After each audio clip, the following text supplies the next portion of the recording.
स्वामी महाराज।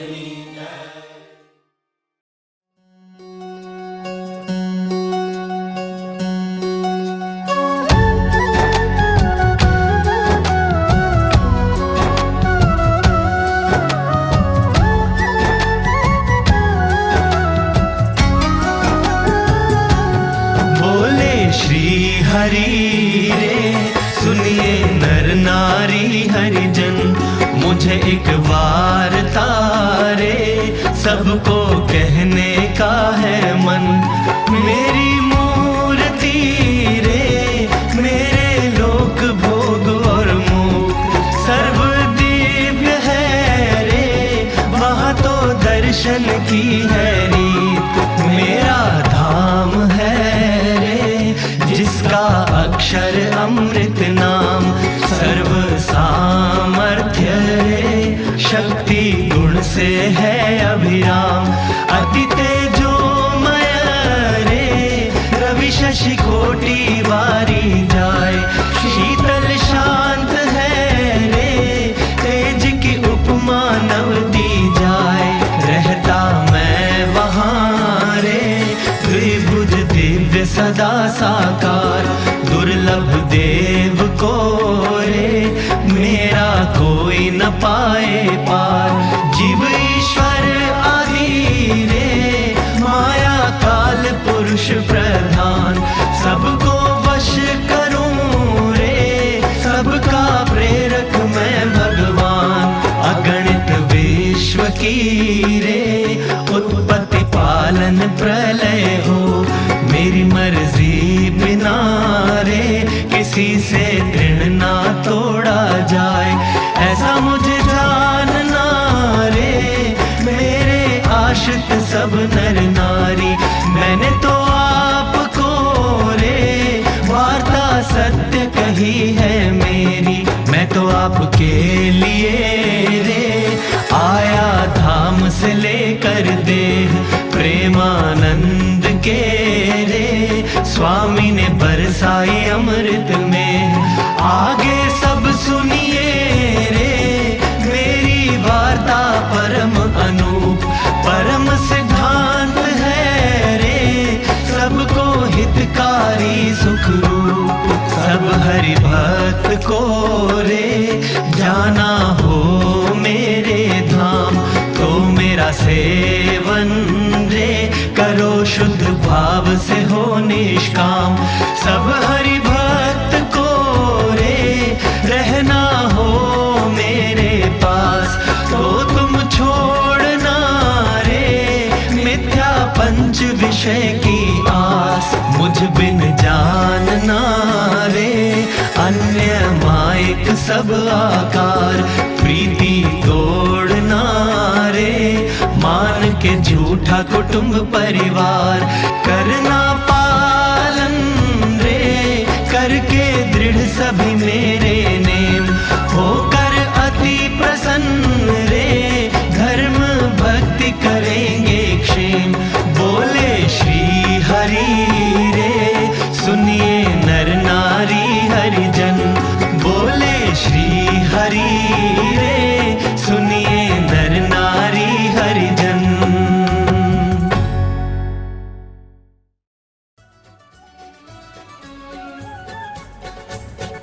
तेरी वाणी में काका जी, तेरे बर्तन में काका जी, तेरे संकल्प में काका जी, तेरे रोम रोम काका जी। तेरी वाणी में काका जी, तेरे बर्तन में काका जी, तेरे संकल्प में काका जी, तेरे रोम रोम काका जी। तेरी वाणी में काका जी।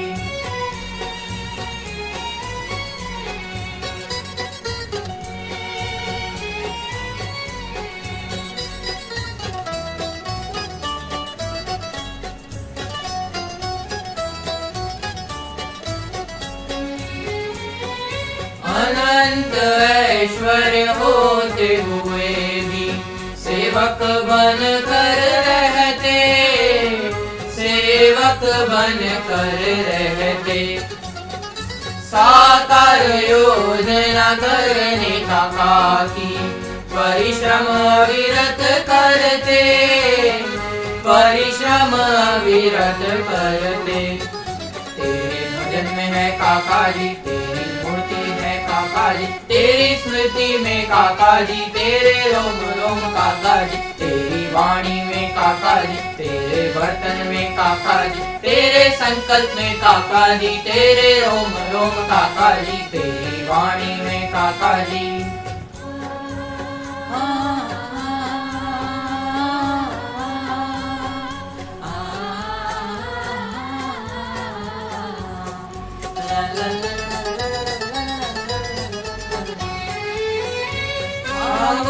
पांग काका जी को धारे जीवन शैली हुबहू है, जीवन शैली हुबहू है। जगाए गुणातीत अस्मिता साधुता भी ऐसी है, साधुता भी ऐसी है। तेरी दौलत तो काका जी तेरी हुंडी बस काका जी, हुकुम का इक्का बस काका जी तेरे रोम रोम काका जी, तेरी वाणी में काका जी तेरे बर्तन में काका जी, तेरे संकल्प में काका जी तेरे रोम रोम काका जी, तेरी वाणी में काका जी।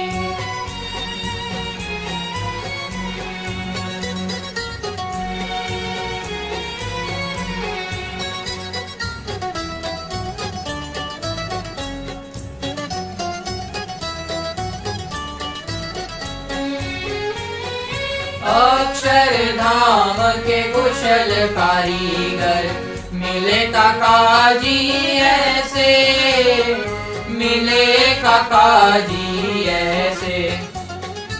अद्भुत चैतन्य शिल्पी जिन्होंने गढ़ दिए गुरु जी जैसे, गढ़ दिए गुरु जी जैसे। देखे मुक्तों में काका जी प्रेरक करता बस काका जी, कर ले आपको जो राजी पाले बख्शिश में काका जी, तेरी वाणी में काका जी तेरे बर्तन में काका जी, तेरे संकल्प में काका जी तेरे रोम रोम काका जी, तेरी वाणी में काका जी।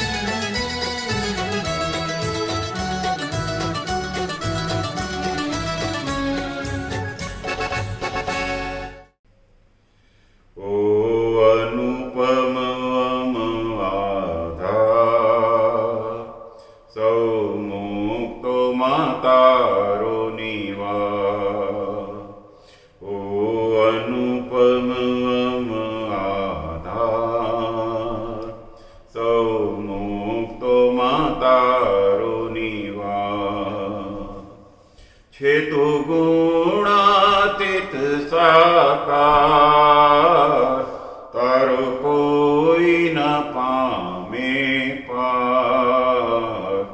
ओ अनुपम आधार सौ मुक्तो मातारो निवास। माईक आतंत्र मारू अमाईक मळ्यो तू। माईक आतंत्र मारू अमाईक मळ्यो तू। केम समझूं तारू स्वरूप नथी अंतरे झंखे अंतरियु सदाय दे दिव्य दृष्टि नादान। ओ अनुपम आधार सौ मुक्तो मा તારો નિવાસ. તબ બંસી બનાવી સૌને, સુર તું અનોખો વહાવે. તબ બંસી બનાવી સૌને, સુર તું અનોખો વહાવે. પ્રભુ જોઈએ ન બંસીને, સદા સુર તારો સુણીએ. એવી કૃપા પ્રભુ કરજે, દઈ દિવ્ય કર્ણના દાન. ઓ અનુપમ આધાર, સૌ મુક્તોમાં તારો નિવાસ. દિવ્ય આજની આ પળ છે, દિવ્ય મુક્તો સૌ ભાસે. દિવ્ય આજની આ પળ છે, દિવ્ય મુક્તો સૌ ભાસે. દિવ્ય દિવ્યતા સર્વે લાય, દિવ્ય એવી કૃપા કરજે. દિવ્ય તું ને તારા સૌએ, સદા અંતરીએ મનાય. ઓ અનુપમ આધાર, મુક્તો દ્વારા ખેલે તું આ. ઓ અનુપમ આધાર, મુક્તો દ્વારા ખેલે તું આ. છે માનવ દેહ પ્રભુ, સુજ પાડી દે અંતરે તું. ઓ અનુપમ આધાર, સૌ મુક્તોમાં તારો નિવાસ. ઓ અનુપમ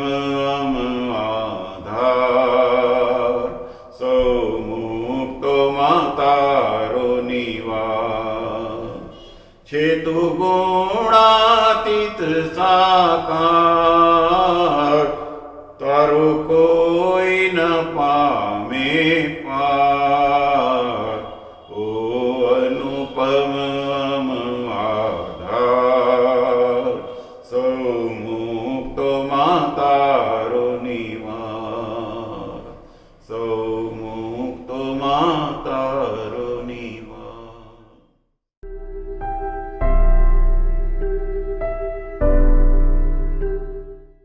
सबसे पहले आज की एकादशी के सबको हार्दिक जय स्वामीनारायण। आज पूज्य अनिल मासा और मासी की भी हैप्पी मैरिज एनिवर्सरी है, तो उनको भी बहुत बहुत बधाई और जय स्वामीनारायण। कोरोना का एनवायरनमेंट है और कोरोना के इस समय में अनुष्ठान शिविर के आरंभ के लिए गुरुजी को बहुत बहुत धन्यवाद।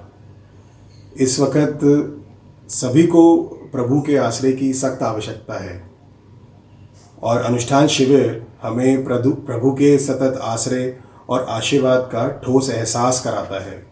प्रभु हमारे साथ ही हैं, इसका यकीन दिलाता है और पूरे साल के लिए हमारी बैटरी भी चार्ज करता है। तो गुरुजी आपको बहुत बहुत धन्यवाद कि इस समय में भी और इस सिचुएशन में भी आपने अनुष्ठान शिविर शुरू कराया, तो उसके लिए सबसे पहले धन्यवाद। परसों पुनीत भैया ने बताया कि एक नए शब्द ने इस बार हमारे को घेरा है, लॉकडाउन। और इस शब्द को हम देखें तो इसमें दो शब्द हैं, लॉक और डाउन। मैं इसको ऐसे देखता हूँ, लॉक यानी ताले या वो बैरियर या वो गार्ड जो हमने खड़े कर रखे हैं अपने लिए, क्रोध के, मोह के, माया के, अहम ईगो के, जिनको अगर हम तोड़ दें या खोल दें, जिसे डाउन कर दें, तो हमारे प्रभु प्राणी की सुख पाने की, संत की प्रीति पाने की राह बहुत ही आसान हो जाएगी। दीदी के भी जो संदेश हमें उनके वीडियो के द्वारा मिले, उन्होंने यही बताया कि हमें कैसे अपनी धारणाओं को तोड़कर, ईगो को छोड़कर सबसे पहले घर में एक दूसरे के साथ मिलजुल कर रहना है, प्यार से रहना है। जैसे कि चैरिटी बिगिंस एट होम, और इससे अच्छा मौका शायद दोबारा ना मिले। बल्कि मुझे लगता है कि महाराज ने शायद ये स्थिति और समय हम सबको जानबूझकर दिया है, ताकि हम इस समय का सदुपयोग करें और अपने अंतर में झांक सकें, अपने परिवार को जान सकें और उसके साथ बहुमूल्य वक्त बिता सकें, जो हमें वैसे कभी नहीं मिलता। चाहे कोई बहाना हो, चाहे जेन्युइन रीज़न हो, हम दौड़ते रहते हैं। कहने को या करने को हम परिवार के लिए ही करते हैं, उन्हीं के लिए कमा रहे हैं, बच्चों के लिए कमाना है, आगे रखना है। पर ये सब जिस परिवार के लिए कर रहे हैं, उस परिवार के साथ उसको झेल पाएँ या उसका सेवन कर पाएँ या उसके लिए उनके साथ कर पाएँ, वो शायद ज़्यादा ज़रूरी है। गुरुजी ने भी बताया कि हमें मिलकर परिवार के साथ बैठकर धुन भजन कर लेना चाहिए और एक तरह से अपना बैकलॉग भी पूरा कर लेना चाहिए। यूजुअली शायद जो हमारी normal day to day life है, उसमें हमें शायद ये मौका नहीं मिलता कि भाई हम सब साथ बैठ पाएँ। कभी कोई लेट आ रहा है, कभी किसी का काम है, पर ये टाइम ऐसा है जिसमें हम कम से कम नहीं तो 1 या 2 बार ऐसा टाइम निकाल सकते हैं जहां हम साथ बैठ के 3 मिनट, 5 मिनट, 15 मिनट, 20 मिनट धुन साथ कर लें। और साथ करी हुई धुन का जो लाभ है वो तो हम सबको पता है कि कितना होता है। तो ये शुरुआत हमने भी करी और बहुत अच्छा लगा। शायद हम अभी 100% वहाँ तक नहीं पहुँचे हैं, पर अभी कोशिश जारी है। तो और उसको हम जारी रखेंगे और मुझे उम्मीद है कि इसमें हम अवश्य ही अच्छी तरह से सफल होंगे। दूसरी चीज़, काका जी और गुरुजी ने हमेशा हमारा पक्ष रखा है और आगे भी रखते रहेंगे। मैं आपको एक छोटा सा इंस्टेंस देता हूँ, अभी रिसेंट, ये लॉकडाउन से पहले या वैसे का। हमने अपने घर का रेनोवेशन का काम, रिपेयर का काम शुरू किया था दिसंबर एंड में। और उस वक़्त हम क्योंकि बच्चों की विंटर वेकेशंस थी, 15-20 दिन का हमारे पास एक टाइम स्पैन था, तो हमने कहा 20 दिन वो और 20-25 दिन और लगा के अबाउट 40 या 40 से 50 दिन में काम हो जाएगा। तो अभी कर लेते हैं, क्योंकि मेरे बड़े बेटे रुद्राक्ष की अगले साल 12th है, तो हम उसको डिस्टर्ब नहीं करना चाहते थे। तो हमने कहा अभी कर लेते हैं, तो हमने वो शुरू किया था। तो हमने जो टारगेट दिया था सबको, वो ये था कि हम 30 जनवरी तक काम ख़त्म करना है। और हमने खुद अपने लिए एक टारगेट रखा कि हम 15 फरवरी तक वापस शिफ्ट हो जाएंगे। लेकिन जैसा होता है अधिकतर कामों में, वो वैसा हुआ नहीं। उसके बाद एग्ज़ाम्स आ गए, तो हमने कहा नहीं, अभी डिस्टर्ब नहीं करते हैं। फिर 11 मार्च को एग्ज़ाम्स ख़त्म हुए। ख़त्म होने के बाद 11 मार्च के बाद हमने 13 का सोचा था, फिर 17 या 19 की कुछ बात चल रही थी। फिर फाइनली हमने करा था कि 25 को हम जिस भी स्टेट में हम शिफ्ट हो जाएंगे, क्योंकि हमारा 80% काम ख़त्म हो चुका था, 80 से 85%, और 15-20% जो बचा था हमने कहा वो हम रहते हुए करा लेंगे। पर 25 को शिफ्ट होना था, लॉकडाउन एक तरह से 22 से हो गया और हम शिफ्ट नहीं हुए। तो अगर नॉर्मल हम देखते तो अरे यार कि हम अटक गए, पर अब अगर हम देखते हैं तो हम अटके नहीं, महाराज ने हमारी मदद कर दी कि हम नहीं वापस शिफ्ट हो पाए। क्योंकि जब हमने शिफ्ट किया था तो उस वक़्त हम पारुल की मम्मी हैं अलकनंदा में, उनके यहाँ शिफ्ट हो गए थे, क्योंकि यहाँ से बच्चों के स्कूल जाने की व्यवस्था थी, उनकी स्कूल बस आती थी।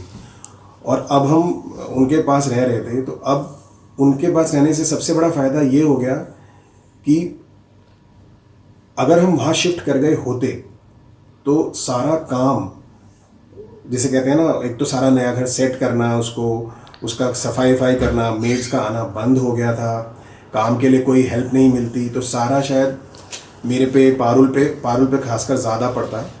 उसका ऑफिस अभी भी चालू है, ऑफिस उनका वर्क फ्रॉम होम चालू है, बच्चों की क्लासेस चालू हैं, तो वो शायद करना आसान नहीं होता।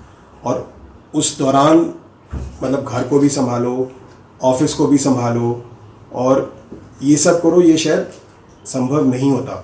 तो महाराज ने हमें शिफ्ट ना होकर इस बात का फ़ायदा दे दिया कि तुम यहाँ पे आराम से रहो, आराम से अपना काम भी कर लो, घर में भी रह लो, सुविधा भी रहेगी। और ये सब होने से ऐसा नहीं कि सिर्फ हमें ही फ़ायदा हुआ, मम्मी जो अकेले रहते हैं उनको भी फ़ायदा रहा। वो भी ये कह रहे थे कि भाई अच्छा हुआ तुम लोग हो मेरे साथ ऐसे टाइम में, नहीं तो अकेले बड़ा मुश्किल हो जाता है। और ये सब साथ रहने से देखिए, हम जो कहते हैं कि मतलब जो परिवार है, जो अगर परिवार जैसे मंदिर से हम जुड़े हैं, बच्चे हैं वो काम में बहुत मदद करते हैं, ऑल्टरनेट डे बेसिस पे रुद्राक्ष नारे झाड़ू पोछा करते हैं और मतलब डस्टिंग भी करते हैं।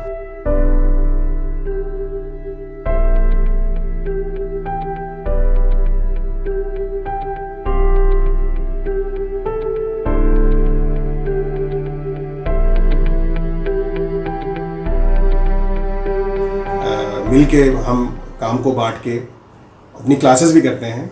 उसके अलावा जो बर्तन धोने का है, जैसे मंदिर में चलता है कि भाई हम अपने प्रसाद के बाद हम सब अपनी प्लेटें धोते हैं, तो वो रूल हमने घर में भी कर दिया था और किसी को कोई बुरा नहीं लगा, सब ने आराम से कर लिया कि भाई ठीक है, सब खाने के बाद सब अपनी अपनी प्लेटें धो देंगे और जो बड़ी प्लेटें हैं या मैं या पारुल या मम्मी में से कोई जो है रोटेशन में हम साफ़ कर दिया करेंगे। तो वो मतलब इस तरह के जैसे कहते हैं मंदिर के एसोसिएशन या मंदिर से जो संस्कार मिले उनसे कितना आसान हो गया। जब लॉकडाउन शुरू हुआ था तो गुरुजी का हमारे पास, हम सबके पास एक मैसेज आया था और मेरे ख्याल से सभी ने नोटिस किया होगा कि गुरुजी के लिए हमसे मिले बिना रहना कहीं ज़्यादा डिफ़िकल्ट है और उन्हें इस लॉकडाउन का कितना पेन है। उसी तरह लेकिन वो फिर भी रह रहे हैं, वेट कर रहे हैं कि शायद जब ये लॉकडाउन ख़त्म हो तो हमारे से मुलाकात हो, या जैसे हम उनके दर्शन के लिए चाह रहे हैं, तो हमें भी उनका साथ देना चाहिए, उनके इस अताह कह लो, मतलब अनलिमिटेड डिवाइन प्रेम को पहचानना चाहिए और वो जैसा हमें बनाना चाहते हैं उस मार्ग पर तीव्र गति से हमें चल पड़ना चाहिए। दीदी ने भी हमें इसका सूचन दिया था कि भाई गुरुजी का जो ये प्यार है इसको हम पहचानें और गुरुजी की इच्छा अनुसार चल सकें। और उस इच्छा में ऐसा नहीं है कि गुरुजी हमसे कोई त्याग मांग रहे हैं, बल्कि वो उनकी इच्छा ऐसी है कि हमारा ज़्यादा से ज़्यादा भला हो जाए किसी भी तरह। तो मैं प्रार्थना करूँगा गुरुजी कि आप हम सबको आशीर्वाद दीजिए कि हम ये कर सकें, वो बल दीजिए। इसके साथ साथ मैं स्पेशल थैंक्स बोलना चाहूँगा उन सभी सेवकों को और आईना स्टूडियो टीम को जो हमें गुरुजी और दीदी का रेगुलर दर्शन करवा रहे हैं, वीडियो कॉल्स करके हमारी बात करवा रहे हैं और हमारा प्यार, हमारा जय स्वामीनारायण, हमारा नमन उन तक पहुंचा रहे हैं। तो आप सबको बहुत बहुत धन्यवाद। अंत में गुरुजी से बस यही प्रार्थना कि आप हमें कभी भटकने मत देना गुरुजी, और आपके कहे अनुसार जीने का बल निरंतर आप हमें देते रहना। आपको बहुत बहुत प्यार भरे जय स्वामीनारायण।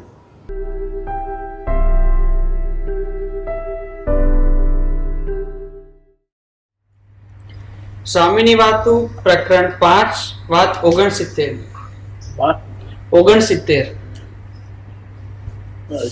तक पड़ी थी।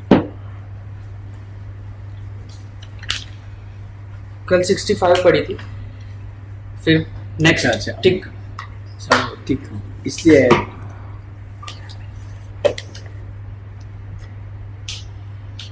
સ્વામિનારાયણ હરે સ્વામીએ વાત કરી છે, ભગવાન અક્ષરધામમાં છે તેવા ને તેવા જ આવ્યા છે, તેમાં બાળ, જોબન ને વૃદ્ધપણું એવા મનુષ્ય ભાવ નથી. दिखता भले हो लेकिन है ऐसे नहीं, वो हमेशा किशोर मूर्ति.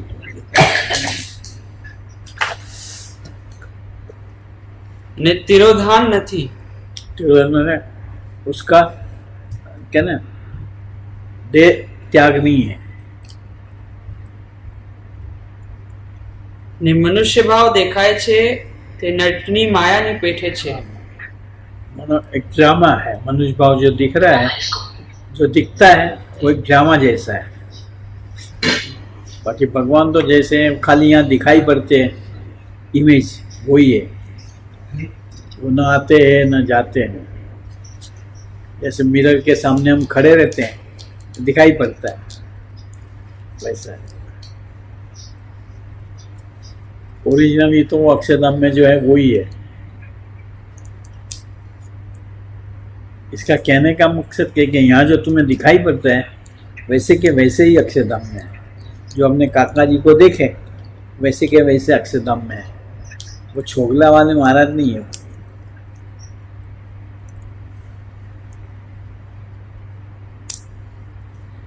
વાત 70મી.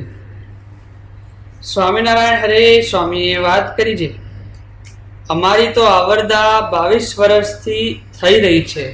થઈ रही से मतलब अब आयुष रहा नहीं था 22 साल से. लेकिन ये सबके लिए, सोरठ के भक्तों के लिए ये देह कृष्णार्पण महाराज ने कर रखा है. અમારી તો આવરદા 22 વર્ષથી થઈ રહી છે. आप 22 साल से आयुष है नहीं. ને દેહ પડવાનો તો ઘાટ જ નથી. देह तो पड़ने वाला है ही नहीं. हाँ, मानो मृत्यु होने वाली नहीं है. कहने का मकसद वो है. अजर है, अमर है, अविनाशी है. हाँ, કારણ કે આવરદાથી દેહ પડવાનો હોય તેનો અવધિ હોય. मानो आयुष से जिसका शरीर छूटने वाला हो उसकी एक मर्यादा है. ये तो विहद है, अजर है, अमर है, अविनाशी है, जैसे पहले मैंने अभी बताया. પણ હું તો ચિરંજીવી છું. चिरंजीवी.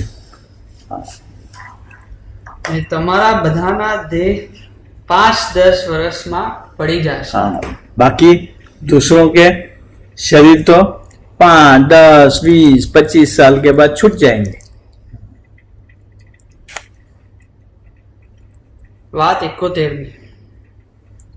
સ્વામિનારાયણ હરે સ્વામીએ વાત કરી છે, નથુ પટેલે વાડીમાં પૂછ્યું છે, બધેથી આસ્થા ત્રુટીને એક ઠેકાણે કેમ થાય?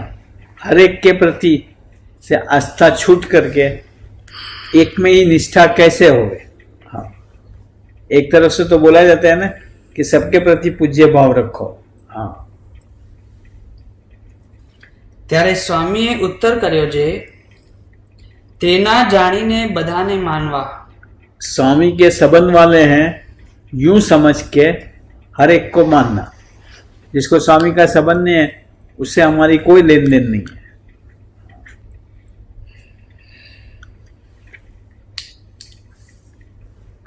ને જે આપણને મળ્યા છે તેની સાથે પતિવ્રતાની ટેક રાખવી. सिंगल माइंडेड डिवोशन, उसको समझ के उसके प्रति का अटैचमेंट रखते हुए ही दूसरों को साथ संबंध रखना. हाँ, ऐसा कोई मिल जावे जो ये संबंध तोड़ा है तो वो संबंध तोड़ देना, लेकिन साधु के साथ का संबंध तोड़ना नहीं.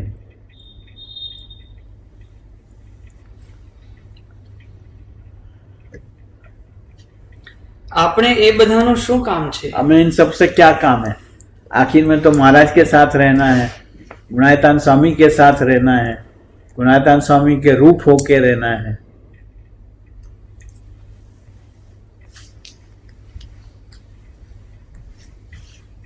આપણે તો દેહ છતાં જેના ભેગા રહ્યા છીએ તે જ તેડવા આવશે. બીજા નહીં આવે. और कोई नहीं आएगा. ને મરીને તેના ભેગું રહેવું છે। એવું છે। देह छोड़ करके, देह भाव छोड़ के भी ब्रह्म रूप होके, अक्षर रूप होके उसी में लीन होना है।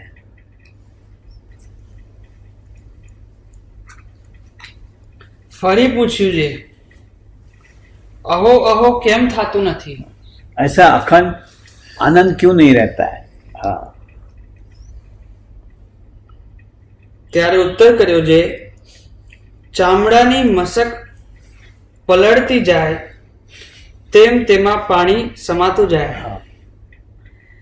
તેમ ધીરે ધીરે થાતું જાય છે। धीरे धीरे होगा करके, एकदम नहीं होता है। जैसे कोई चीज चमड़े की, पहले थैला आता था पानी धोने के लिए, पहले पानी भरे, पहले तो चमड़ा पानी पीता जावे नरम होवे, उसके बाद उसमें पानी भरते रहता है।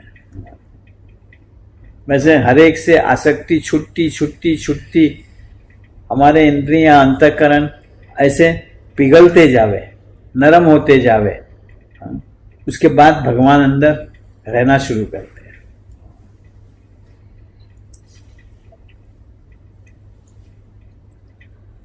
વાત 72મી। સ્વામિનારાયણ હરે સ્વામીએ વાત કરી છે, જેઠ વદ 9મી ને શનિવારની અડધી રાતે મંજીભાઈએ પૂછ્યું છે, आधी रात को 1 बजे ऐसा पूछा होगा, 12:30, 1, 2 बजे।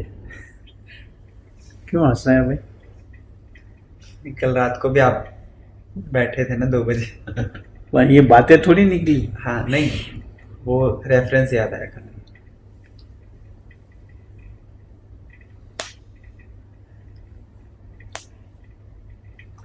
અડધી રાતે મંજીભાઈએ પૂછ્યું છે, સત્સંગમાં મોટાઈ કોની સમજવી? सत्संग में बड़ा किसको समझना कि बड़ा है? ત્યારે સ્વામીએ ઉત્તર કર્યો છે, આપણા સત્સંગમાં ઉપાસના જેને વહેલી समझाए, સુલભ પ્રયાસ વિના સમજાય ને ઘણાને ઉપાસના કરાવે તેની મોટાઈ છે। देखते ही बड़े संत को उसका निष्ठा हो जावे, उसकी निष्ठा हो जावे, और दूसरों को भी इनके साथ जो ज्यादा से ज्यादा जोड़ देवे, उसका समझना सत्संग में सबसे बड़े है। ये काका जी का ऐसा दर्शन था। शास्त्री जी महाराज को देखते ही हो गया मेरे प्रभु है। शास्त्री जी महाराज के अंतर्धान होने के बाद ऐसे ही योगी जी महाराज के साथ जुड़ गए। हाँ, और इनको ऐसी निष्ठा हो गई कि जो शास्त्री जी महाराज हमारे योगी जी महाराज के अंदर ही है, महाराज भी उसके अंदर ही है। और उस समय आज भले कुछ भी कहें, सारे सत्संग को योगी जी महाराज के अंदर जोड़ा हो, ऐसी निष्ठा करी हो। जोड़ा हो मतलब उसका स्वरूप समझाया हो। बाकी तो स्वामी अच्छे साधु हैं, लेकिन भगवान का स्वरूप है ऐसा जो ढढेरा किसी ने भी पीता हो उस समय, हाँ, और सबको जागृत करे हो कि शास्त्री जी महाराज गए ही नहीं है, योगी जी महाराज द्वारा वैसे के वैसे ही प्रकट है, वो काका जी थे।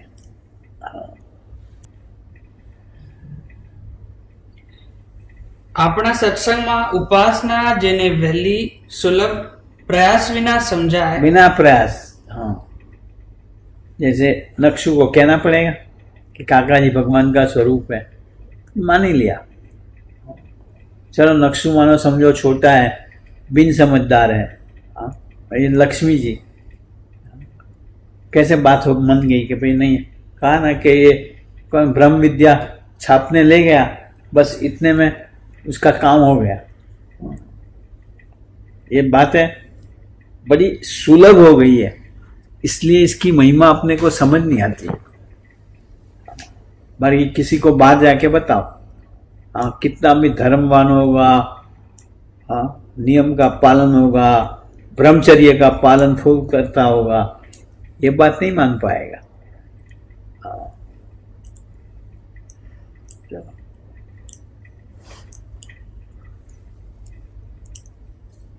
આપણા સત્સંગમાં ઉપાસના જેને વહેલી સુલભ પ્રયાસ વિના समझाए સમજાય बिना प्रयास। ને ઘણાને ઉપાસના કરાવે हाँ, તેની મોટાઈ છે। नहीं मोटे। તે ઉપર વાત કરી છે પર્વતભાઈને રામાનંદ સ્વામી છતાં મહારાજના દર્શનથી જ સર્વોપરી નિશ્ચય થઈ થઈ ગયો गया ને બીજાને ઉપાસનાનું ઠેકાણું નહોતું। बस। તે કેટલાક ભગવાનની મૂર્તિમાં માયા સમજતા હતા माया ને કેટલાક શ્રી કૃષ્ણ ને બીજા અવતાર સરખા સમજતા હતા ને भगवान ने मुझे स्वामीनारायण की मूर्ति में ને કેટલાક શ્રી કૃષ્ણને સર્વોપરી સમજતા હતા ને મહારાજની વાત તો થતી જ નહીં। महाराज की बात आती थी। महाराज को ज्यादा से ज्यादा समझ कृष्ण जैसे है। તેથી બરાબર સમજતા નહીં। શુક નારદના અવતાર જેવા સમજતા પછી માંગરોળ संत जैसे समझते थे। एक संत आए हैं धरती पे, सुखदेव जी जैसे।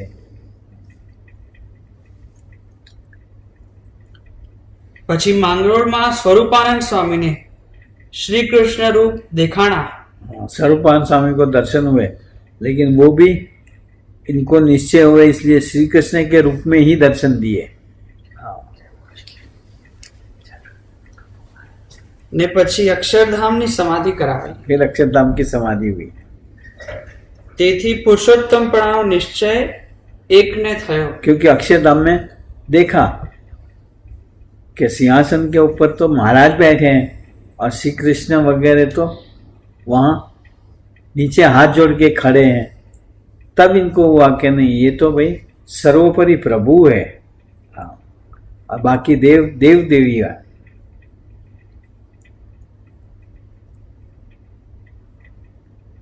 ને ગોપાનંદ સ્વામીને મહારાજના દર્શનથી જ સર્વોપરી નિશ્ચય થયો। कृपानंद स्वामी, મુક્તાનંદ સ્વામીને 28 વર્ષે वर्षे निश्चय था। મહારાજે બહુ વાતો કરીને નિશ્ચય ऐसे કરાવ્યો कराया। ને મહારાજની કરેલી વાત કરી જે મુક્તાનંદ સ્વામી અને ગોપાનંદ સ્વામી સાધુ લક્ષણે સર્વે પ્રકારે મોટા છે मोटा છે। ને નિત્યાનંદ સ્વામી તથા બ્રહ્માનંદ સ્વામી વ્યવહારિક મોટા છે मोटा છે। ને કોઈની મોટાઈ કેવી હોય તો બે ચાર જણ नहीं, साथे राखी करनी, अकेली नहीं करनी।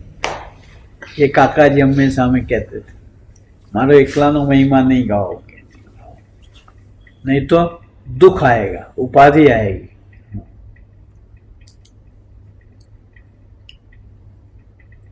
ને કોઈની મોટાઈ કેવી હોય તો બે ચાર જણની ભેગી મોટાઈ કેવી भेगी केवल, પણ એકલી કેવી નહીં। देखनी नहीं केवल, નીકળ એ વાતમાંથી તમને દુઃખ આવશે। दुख आवश्य। મુક્તાનંદ સ્વામીની કહેલી વાત કરી જે મુક્તાનંદ સ્વામીને દેહ મૂકવાને આડો 1 મહિનો રહ્યો हाँ, ત્યારે કહ્યું જે હવે મારે આત્મામાં અખંડ મૂર્તિ દેખાય છે हाँ, ને મહારાજને સર્વોપરી જાણ્યા। તે પહેલા આટલું સમજાણ નહોતું। नहोતું। પછી પોતાની વાત કરી જે અમને મહારાજે ઘણી વાતો કરી છે તે કહેવાય એમ નથી। मानो अपने महिमा की महाराज ने खुद मुझे बातें करी है। हाँ, लेकिन अभी बातें करे कोई मानेगा नहीं। ને કહીએ તો પ્રાગજી તથા શ્યામજી કહેતા ફરે और फिर विमुख होना पड़े। हाँ, અમને કાંઈ वो क्या कि भाई ये तो महाराज का रहने का धाम है। वो प्रागजी भगत जागा स्वामी बातें करते।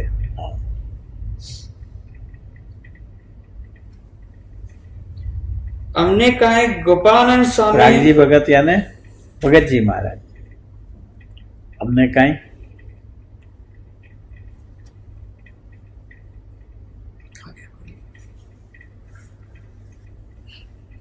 અમને કાંઈ ગોપાનંદ સ્વામીએ પુરુષોત્તમપણાની વાત કરી નથી।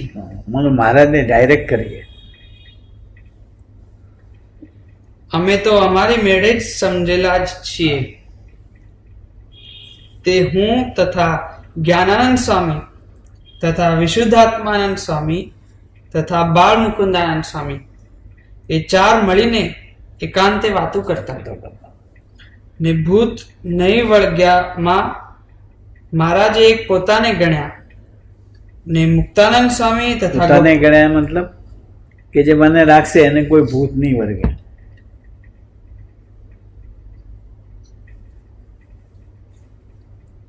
ને મુક્તાનંદ સ્વામી તથા ગોપાનંદ સ્વામી એ બેને ગણ્યા ને બીજાને તો ગણ્યા જ નહીં, પણ કૃપાનંદ સ્વામી બહુ મોટા હતા. પછી વાત કરી જે છાવણીમાં રઘુવીરજી મહારાજને પુરુષોત્તમપણાની વાત સમજાવી.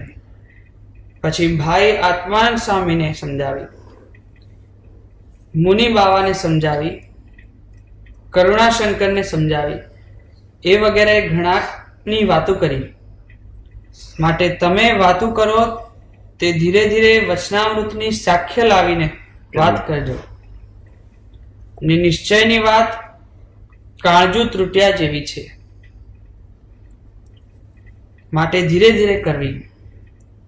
ત્યાર પછી ઊભા થઈને કહ્યું જે તમો સર્વે આ અમે કહ્યું તેમ સમજજો ને તેમ જ વાત કરજો. અને એમ સમજવું જે જેને ઉપાસના તરત સમજાઈ ગઈ ને ઘણાને સમજાવી એ સર્વેથી મોટા છે. વાત 77મી. સ્વામિનારાયણ હરે સ્વામીએ વાત કરી છે ભોગાવાને કાંઠે તડકે બેસીને ઢૂંઢિયો તપ કરતો હોય, ઢૂંઢિયો તપ કરતો હોય તેનું કલ્યાણ ન થાય. અને હરિભક્ત ગૃહસ્થાશ્રમમાં હોય તેનો મોક્ષ થાય. मानो मोक्ष भगवान और संत के हाथ में है, अपनी साधना से नहीं होता.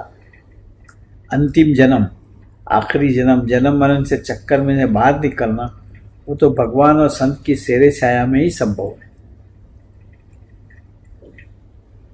વાત 78મી. સ્વામિનારાયણ હરે સ્વામીએ વાત કરી છે ગાંધારી આંખે પાટા બાંધી રાખતી. देखो गांधारी आंख पे कि कोई पर पुरुष की नजर ना पड़े, पर पुरुष पे नजर ना पड़े, हाँ तभी वो सती नहीं कहलाई. हाँ आएगा वो. ગાંધારી આંખે પાટા બાંધી રાખતી તો પણ તે સતી ના सती કહેવાય. ना कहवानी. ને કુંતાજીને કુંવારા પુત્ર पुत्र થયો. था, इंद्र से हुआ था ना, ऐसी पूरी कहानी है उसकी. हाँ कि कंवारी लेकिन वो सती कुंता माता.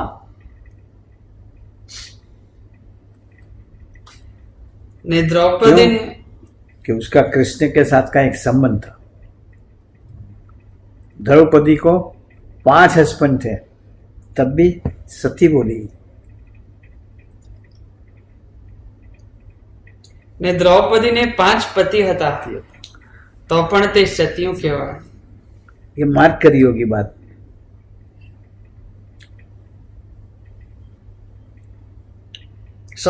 વાત 80મી.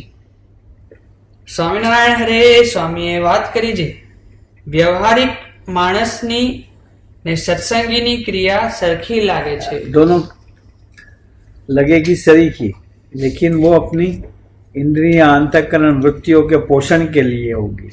और ऐसे भगत की सारी क्रियाएं भक्तों की और भगवान की सेवा के लिए होगी. વ્યવહારિક માણસની ને સત્સંગીની ક્રિયા સરખી લાગે છે, सबके लागे. પણ સત્સંગી ભગવાનના કહેવાના हाँ, તેથી મોક્ષ થાય. मोक्ष है.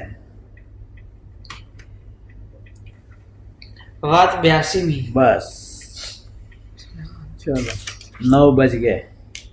इसने भी हाथ जोड़ दिए. नक्शु बड़े हाथ हम प्रेम से जोड़ता है.